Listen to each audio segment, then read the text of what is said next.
מה המצב, מה קורה? הטרללת נמשכת ואיתם גם החורף והמטומטמים שרוצים להתחסן.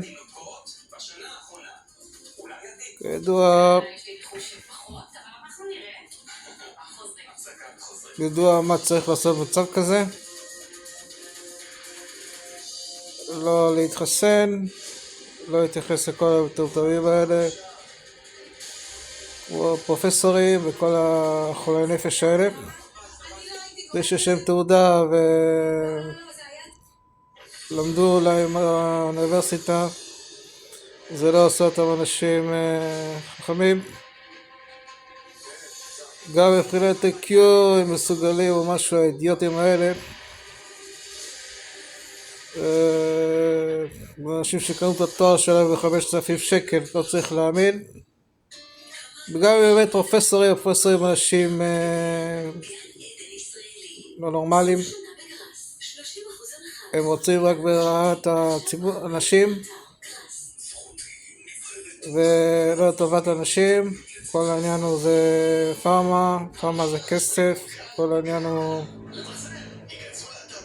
כסף, דילול נכנסים חלילה.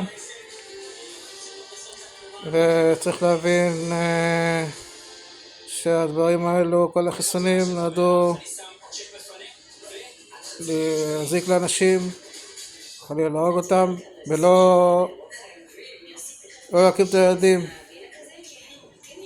או לחסר אותם בשום פנים באופן.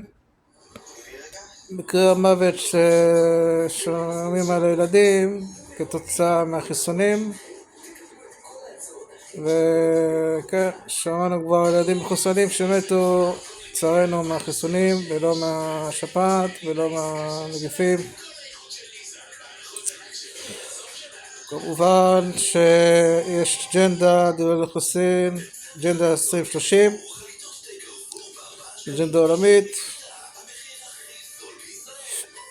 הרופאים משתפים פעולה, יש כאלה בדין, יש כאלה לא בדין, אבל לא משנה.